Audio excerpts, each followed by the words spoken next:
Hello dear students and welcome to all, তোমাদের সকলকে আরও একটি নতুন ভিডিওতে স্বাগত জানাই। আজকের এই ভিডিওতে আমরা State medical faculty of West Bengal entrance examination 2025 নিয়ে ডিটেলস আলোচনা করব।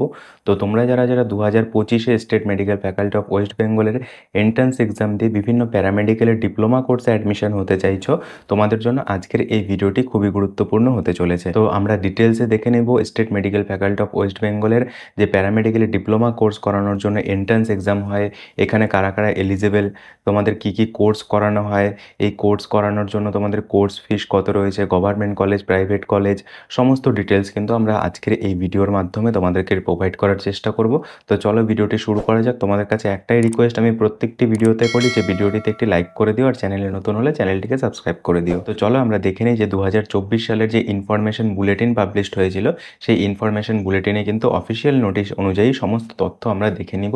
তো 2024 সালের ইনফরমেশন বুলেটিন অনুযায়ী এখানে এক্সাম হয়েছিল 28/7/2024-এ এবং এই ইনফরমেশন বুলেটিন পাবলিশড হয়েছিল 5/6/2024-এ, মানে এক মাস আগে কিন্তু ইনফরমেশন বুলেটিন পাবলিশড হয়ে ফর্ম ফিল আপ শুরু হয়ে গিয়েছিল। জুন মাস নাগাদ ফর্ম ফিল আপ হয়েছিল এবং এক্সাম হয়েছিল জুলাই মাসে।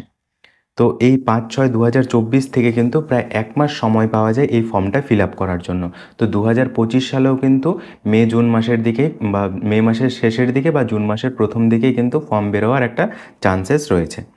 তো এবার এই ইনফরমেশন বুলেটিনটা তোমাদের প্রত্যেককে ভালোভাবে পড়ে তারপরে কিন্তু ফর্মটা ফিল আপ করতে হবে, তাহলে কোথাও কোনো ভুলভ্রান্তি হবে না। তো 2024 সালে যে ক্রাইটেরিয়াগুলো ছিল চলো আমরা সেগুলো আগে দেখে নিই, তাহলে কিন্তু আমাদের যে কনফিউশনগুলো আছে সেগুলো ক্লিয়ার হয়ে যাবে। এখানে ফর্ম ফিল আপ করার জন্য অনলাইন অনলি, শুধুমাত্র অনলাইনে তুমি ফর্মটি ফিল আপ করতে পারবে, অফলাইনের কোনো ব্যবস্থা কিন্তু এখানটায় নেই। আর এখানে একটা ফর্মই তুমি ফিল আপ করতে পারবে, দুটো তিনটে যদি ফর্ম ফিল আপ করো তাহলে কিন্তু রিজেক্টেড হয়ে যাবে। আর এখানে এই সমস্ত ডিটেলস নোটিফিকেশানগুলো রয়েছে 2024 সাল অনুযায়ী।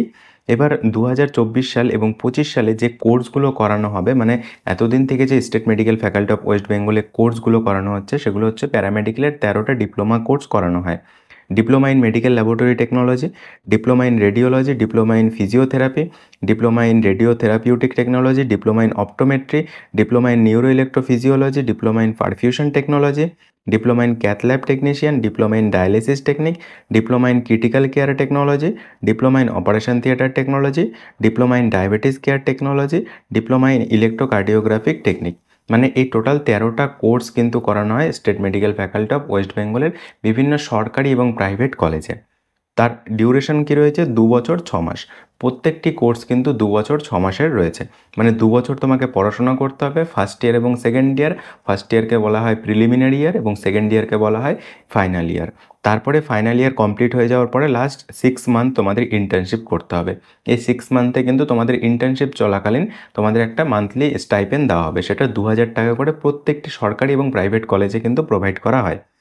তো এবার এইখানে গভর্নমেন্ট ইনস্টিটিউট এবং প্রাইভেট ইনস্টিটিউট মিলে টোটাল কতগুলো ইনস্টিটিউট রয়েছে? যে 127টা কিন্তু ইনস্টিটিউট রয়েছে। এর মধ্যে গভর্নমেন্ট মেডিকেল কলেজ, সব গভর্নমেন্ট মেডিকেল কলেজে ওয়েস্ট বেঙ্গলের প্যারামেডিকেলের ডিপ্লোমা কোর্স করানো হয়। বিভিন্ন কোর্স রয়েছে, সব কলেজে সব কোর্স নেই, কিছু কিছু কলেজে কিছু কিছু কোর্স রয়েছে। কমন যে কোর্সগুলো সেগুলো ম্যাক্সিমাম কলেজেই রয়েছে। এবার এই 127টা কলেজের মধ্যে তোমাকে অ্যাডমিশন না হওয়ার জন্য কিন্তু তোমাকে একটা এন্ট্রান্স এক্সাম দিতে হবে।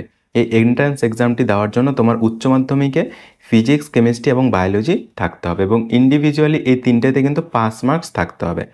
প্রত্যেকটি সাবজেক্টে যেন থিওরি এবং প্র্যাকটিক্যালে পাস মার্ক থাকে, তাহলেই কিন্তু তুমি এখানে এই এন্ট্রান্স এক্সামটা দিতে পারবে।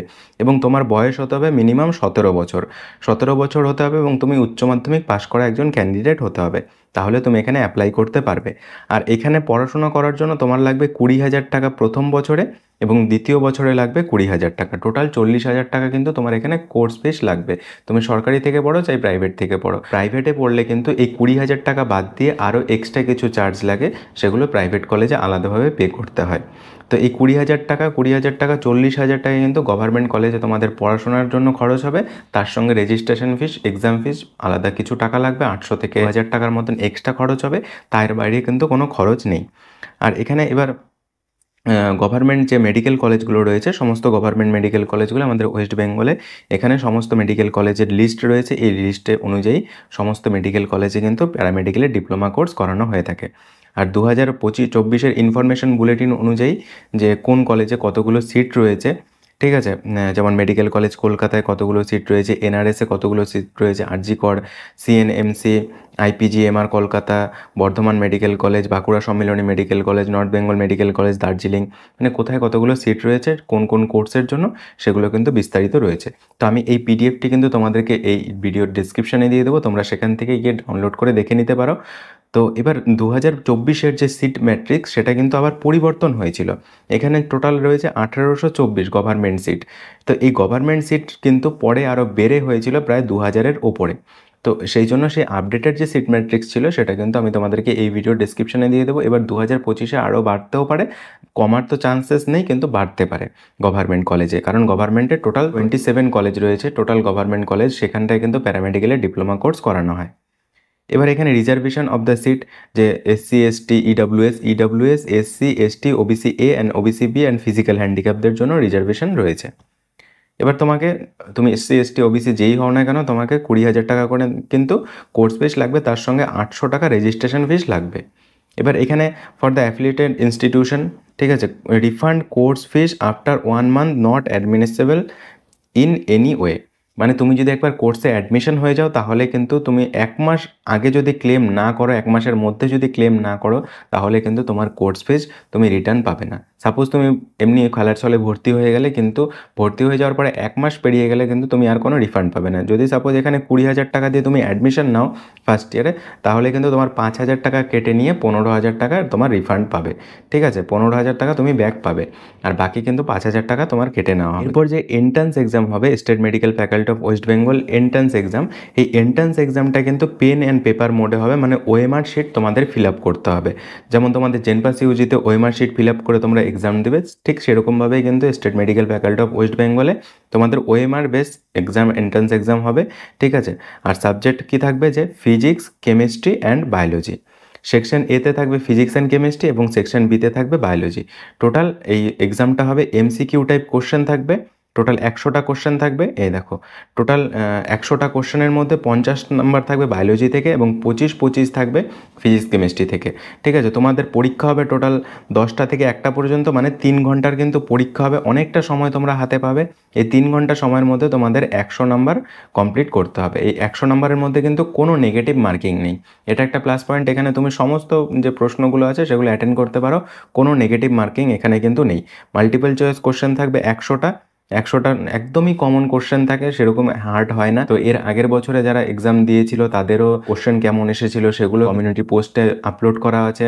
কারণ এই পরীক্ষাটা যখন হয়, সেই পরীক্ষার কিন্তু প্রশ্নপত্র তোমাদেরকে বাড়ি নিয়ে আসতে দেয় না, কারণ সেখানেই জমা নিয়ে নেয়। সেই জন্য কিন্তু প্রিভিয়াস ইয়ার কোশ্চেন পেপার খুব কম পাওয়া যায়, কারণ মেমোরি বেসড কোশ্চেন যেগুলো থাকে সেগুলোই কিন্তু যাদের স্টুডেন্টদের যেগুলো মনে থাকে পরীক্ষা দিয়ে এসে সেগুলোই একমাত্র পাওয়া যায়। এর বাইরে কিন্তু প্রিভিয়াস ইয়ার কোশ্চেন বলে state medical faculty of west বেঙ্গলে কিছু পাওয়া যায় না। Mode of the answering offline examination OMR শিটে হয়। ঠিক আছে, black or ball blue point pen দিয়ে তোমাকে ফিল আপ করতে হয়, আর এখানে কোনো নেগেটিভ মার্কিং থাকে না। There will be no negative marking, কোনো নেগেটিভ মার্কিং কিন্তু থাকবে না।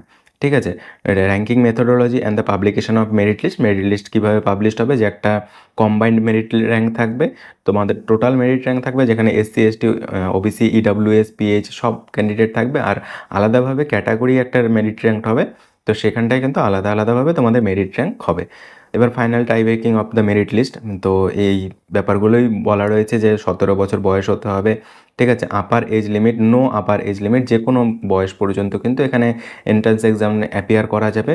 আপার এজ লিমিট নেই কোনো, কারণ যে কেউ এই এন্ট্রান্স এক্সামটা দিতে পারে। শুধুমাত্র এলিজিবল হতে হবে যে মিনিমাম 17 বছর এবং তার সঙ্গে উচ্চ মাধ্যমিক ফিজিক্স কেমিস্ট্রি এবং বায়োলজি, তার সঙ্গে পাস মার্ক কিন্তু থাকতে হবে। আর ওবিসিদের ক্ষেত্রে কিন্তু ওবিসি এনসিএল সার্টিফিকেট লাগবে, নন ক্রিমিলিয়ার সার্টিফিকেট ওবিসিদের জন্য লাগবে। ইডব্লিউএসদের জন্য কিন্তু ইডব্লিউএস সার্টিফিকেট লাগবে। এক্সাম সেন্টার কোথায় কোথায় পড়ে, ডিস্ট্রিক্ট কলকাতায় পড়ে, বাঁকুড়া, বর্ধমান, শিলিগুড়ি, মেদিনীপুর, মালদা, নদিয়া এবং মুর্শিদাবাদ, টোটাল 8টা ডিস্ট্রিক্টে কিন্তু এক্সাম সেন্টার পড়ে। তো এই 8টা ডিস্ট্রিক্টের মধ্যে তোমরা এক্সাম সেন্টার পড়লে তারপরে সেখানে পরীক্ষা দিতে পারবে। তো এবার এক্সাম কিভাবে, rules of the entrance exam অফলাইনে তোমাদের কি রুলস ফলো করতে হবে, যে অ্যাডমিট কার্ড নিয়ে যেতে হবে, সিম্পল ট্রান্সপারেন্ট বল পেন নিয়ে যেতে হবে, ওখান থেকে কিন্তু প্রোভাইড করা হয় না, তোমার নিজে নিয়ে যেতে হবে। পার্সোনাল ট্রান্সপারেন্ট ওয়াটার বটল নিয়ে যেতে পারো। মানে এই পরীক্ষাটা কিন্তু একদমই কমন এন্ট্রান্স এক্সামিনেশন যেমন সেরকম সব কিন্তু কমনই থাকে। তো সেই জন্য তোমরা যারা ভাবছো যে এই এন্ট্রান্স এক্সামটা দেবে তাদের জন্য কিন্তু খুব একটা ঘাবড়ানোর ব্যাপার নেই। খুব সামান্যই হয় এই এক্সামটা। এবার বোর্ড অ্যান্ড ইউনিভার্সিটি কোন বোর্ড থেকে তোমরা উচ্চ মাধ্যমিক পাস আউট হওয়ার পরে এখানে এই এক্সামটা দিতে পারবে।